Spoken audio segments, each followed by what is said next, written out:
Hello and welcome back to RamsTalkPodcast. We're here today to talk about a new recruit, a loan signing from Crystal Palace. David Ozoh has signed for the Rams and becomes a latest Paul Warne signing, a good bolster to the centre mid ranks. And with me to talk about it, I've got Bruno from the Palace Way, who's going to give me a lot of insight because it's been quite a quick turnaround, this signing from reports. So, Bruno, how are you, first of all? Fantastic, mate. How about you? I'm all right. I mean, I'm happy to talk about a new signing any time. So, David Ozoh, 19, central defensive midfielder of late, under 18 international for England, seems to have come through the ranks at Palace throughout the time. But just give me a kind of an overview of what David Ozoh is for Derby fans who are going to be wondering who's this loan signing from the Premier League. Well, he's an interesting player in terms of his sort of positional background, in that he came through our academy playing in a more offensive role, traditionally as a attacking midfielder. He's been with us for a while as well, since he was quite young. And he started off as an attacking midfielder, and he slowly got moved back. I think that was partly because of his physical attributes lent themselves a little bit more to a deeper player. You know, he was, especially when Patrick Vieira came in as manager, you know, he's kind of like a trademark Patrick Vieira style player. Obviously not in terms of quality, but in terms of his sort of positional, just where he tends to play and how he tends to move. You know, in our under 18s, he very much played in a deeper role, but was a sort of goal scoring box to box DM, I'd say. And then in the preseason, before the 22-23 season, he kind of had been playing with the 21s a little bit towards the end of the previous season, but then he came in whilst we were on tour, and he was one of our standout performers. We'd had a weird preseason. Everyone was kind of split because of COVID, and he got minutes, and he was showing to himself to be more physically adept against Premier League opposition than half of our squad. You know, he's incredibly strong. He's quick. He's good in his feet. And, you know, it was at that point people started talking about David Ozoh as one of our best academy players. And obviously later that season, he did go on to make his debut as the youngest ever Crystal Palace player in the Premier League. He's had limited minutes. He's come off the bench, and it's been a mixed bag, I'd say. He's obviously still very young. He's been fantastic for the 21s when he's played. Hasn't actually played that much for them because of the way we would rely on him as an option off the bench. You know, he was mostly limited to cameo appearances until the first time I'd say he got considerable minutes was last season against Manchester City away when we played them. And we were 2-0 down. It wasn't going so great. We had loads of injuries, and I can't remember who it was, but someone picked up a knock and he was brought on midway through the first half, and he changed the game. You know, he put in more sort of drive, effort, and he was calm on the ball as well, which is a attribute that you don't typically associate with such a tenacious midfielder. But I think that's probably what comes with his offensive background. He's good on the ball. And we ended up drawing 2-2. So coming back from 2-0 down at the Etihad, you know, no goal contributions for him, but he was one of the two players that we raved about most. And then he was given another appearance off the bench the following game, where he helped to see out a draw at home against Brighton. Had one fantastic moment where he had a slide tackle, and he, you know, pumps up the crowd. He's a player that gives 100% or 150%. You know, he does play for the badge. He loves a tackle. He can run sort of box to box. He loves a recovery challenge. He does have his flaws as well, though, and these are things that he will need to learn, you know, in the Championship. I think that is probably the right level for him, and so it's fantastic that he's going to Derby, because I think that is sort of the right move for him, both sort of playtime wise and the skills he needs to learn, which is he still needs to learn how to play with his back to goal, I'd say, or rather back to the attack goal, so sort of facing his own net. Yeah.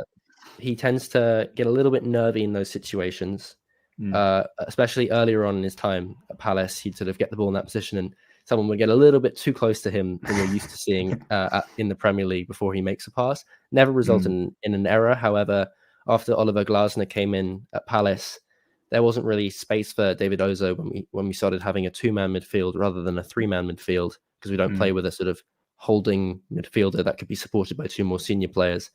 And so he would find playing time at sort of as a sort of substitute centre back because of how thin our squad was. And there was a game at Bournemouth where he's got the ball's sort of been played behind him, and he's running towards sort of the corner flag defensively to try and block off Antoine Semenyo from getting the ball, and he just gets bodied out the way. And that's not because David Ozoh isn't physical; it's because he just misjudges sort of what was in front of him. Yeah. So he's got to sort of mature in those situations, but he's obviously been developing a lot. He's come on a lot, and he hasn't got space in the Palace team at all, which is why he's going out on loan.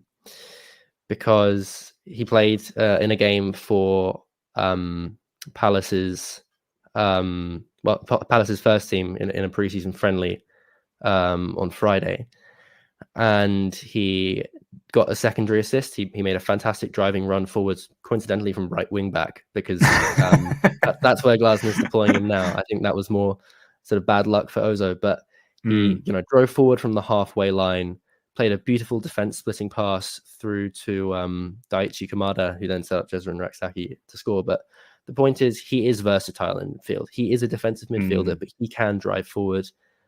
He's good on the ball in that he's a dribbler.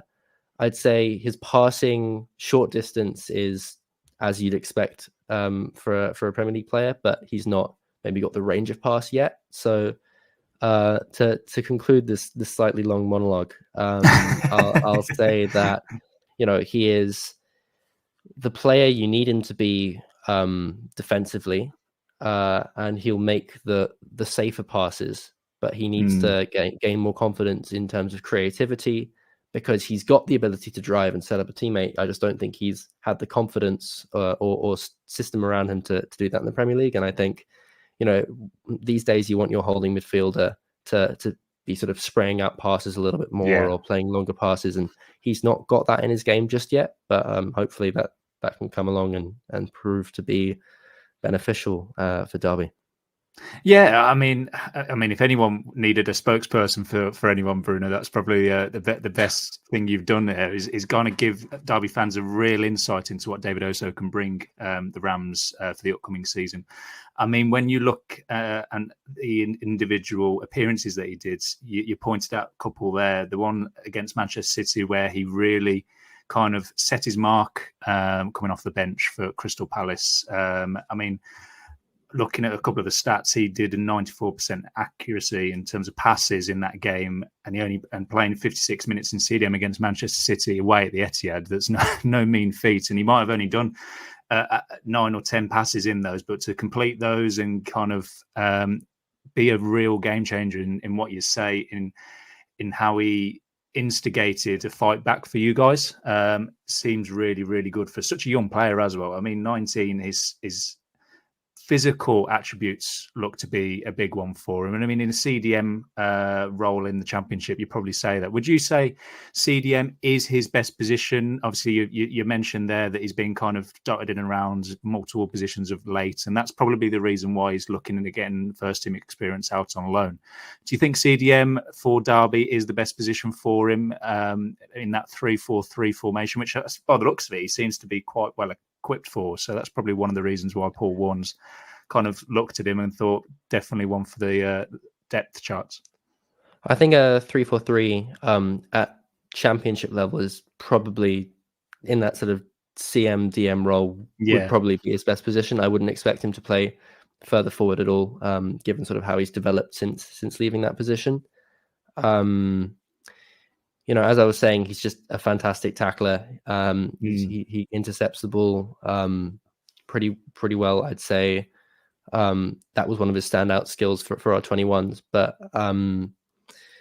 if you are looking for someone who can also provide sort of a late arriving into the box option, or someone who's going to suddenly sort of pick up the ball maybe 40 yards and drive forward, beat the man and lay off someone else, he can do that. So he is versatile. If you need him to play elsewhere, he can probably do a job at centre back, or if you had a change of shape, maybe more in a sort of attacking midfielder role. But yeah, I'd say DM's probably his best position. I mean, what do you feel as a Palace fan, and seeing him come through the ranks as an academy player, making a first team appearance, becoming the youngest ever player in the Premier League for the club? How do you feel about his departure, coming to Derby out on loan for a season? Do you feel that's the next thing he needs in his career and development, or rather than, kind of, as you say, be that option off the bench in the Premier League for yourselves? Yeah, absolutely. I think it's a really, really good move for both David Ozoh, or rather than both, all of the parties involved. David Ozoh, Crystal Palace, and Derby County. He is an exceptional talent, one of the best to come through our academy in recent times. I'd say, Tyrick Mitchell was probably the last real player to come out of our academy, and then Jezrin Raksaki's been on the border, but David Ozoh is probably the next player in that sort of lineage. He has been better for us and played more for us than players that have previously gone out to League One or even the Championship at a similar sort of age or even older. So Jezrin Raksaki was a little bit older than him when he went out to League One and ripped it up, and I'd say Ozo's probably above him where Raksaki was at that level. And of course, now we're looking at Raksaki potentially going on loan to Southampton in the Premier League. Yeah. So he is extremely talented, not maybe in the ways that you typically see from players getting loaned down to the Championship, though. Like, if I'm trying to think of the right example and type of player, but this isn't someone that's gone out on loan, but Kobbie Mainoo, right? This is someone who is fantastic on the ball and has that sort of tempo dictating ability. That's not what David Ozoh is. I'd say Mainoo's much more of a sort of, it's strange. He sort of controls the game. Ozoh isn't really a controller. He's a breaker, and then he's suddenly a driver and a maker. He is a player that excels in the transition periods. And I'd say if you're coming into the Championship, obviously, you're going to need someone that's going to get you out of tight spots and put you into a position to score. And he can do that. And for that reason, I think it'll be fantastic because it'll probably play to his strengths. I think he'll get a lot of confidence in sort of starting and game time, which he needs, because he hasn't really had much of that over the last season because of the way he's been on the bench and therefore not playing for the 21s. So it's actually really exciting for me as a Palace fan to know that I'll be able to watch David Ozoh starting and for it to be, televised at least some of the time, or maybe I'll make the trip up to Derby to watch him. So yeah, I think it's a great move for everyone involved. Yeah. I mean, Paul Warne has been signing players not just based on their footballing ability, but also their character and their human aspect of it. How is he as a person? Obviously, you might not know him from a personal level, but from what you've seen through all the maybe the media, through the club, and through his time as an academy player, what is he like as a person? Is he quite? Does he keep himself to himself, or is he quite outgoing? It depends where he is, I think. He seems the more reserved type, perhaps in the dressing room or not on the pitch. But the second you put him on the football pitch, he is giving 100%. You can see him just like, he's got like this hunger in his eyes, this desire to just. I think he gets fueled by the crowd a lot. And obviously there's an aspect of that with sort of Selhurst Park and it being your kind of boyhood club, but I don't think any aspect of that will be lost because the Championship is such an intense league. Yeah. He's really mature for a 19-year-old. I don't want to just sit here sort of waxing lyrical about someone that's pretty unproven, but everything I know about him tells me that he's certainly got the mental attributes to cut it. I mean, he is. I'd say stoic is probably one of the words I'd use to describe him. Another would be sort of tenacious, aggressive, but at the same time calm. I think he knows when he needs to make a certain run or tactical foul or make the slide tackle and pump up the crowd. As I mentioned earlier, he will do what he's asked. Glasner, since coming in, hasn't treated him so well. He's played him at centre back and right wing back for some reason, and yet he's done a job in those roles no matter what, and tried to improve even when not given game time, and he was rewarded, and he then paid off that faith the other day, admittedly in a preseason friendly. But Charlton aren't a team far off, at least challenging for promotion from League One. So it sort of shows that he can do a job against that quality of opposition and star against them. Yeah, I mean, when you mentioned earlier, he seems a real overall all-rounder for a young player. I mean, if you were going to pick out one or two things that, whilst he's at Derby, key things that he needs to work on for his return to Palace for the 25-26 season, what would you like him to improve on, or what do you think he needs to improve on? Definitely, as I was saying earlier, his passing. I think, yeah, he it isn't that he'll give a wayward pass or a pass that'll be intercepted. I just think he's too negative sometimes.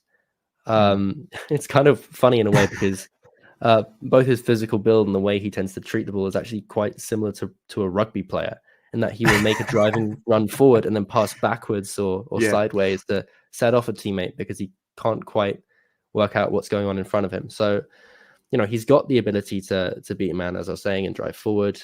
And he's got the ability to make a good pass. There's no doubt about it. He can play a good through ball, but I think sometimes he can maybe take one step too far and not know what to do in those situations, or he can, especially sort of center circle, just be content to just lay it off to somebody else.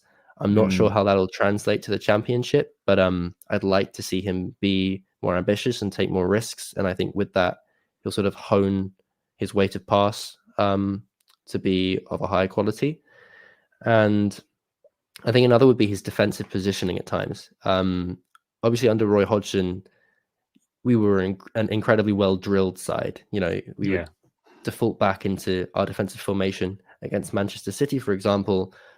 Although he was one of our best players in that game, when we were sort of sitting back and just sort of waiting for City to start shooting or crossing or make that killer pass, it felt like he wasn't as assured in where he should be. It felt like he would be getting a bit too close to other players or not taking up the right spot.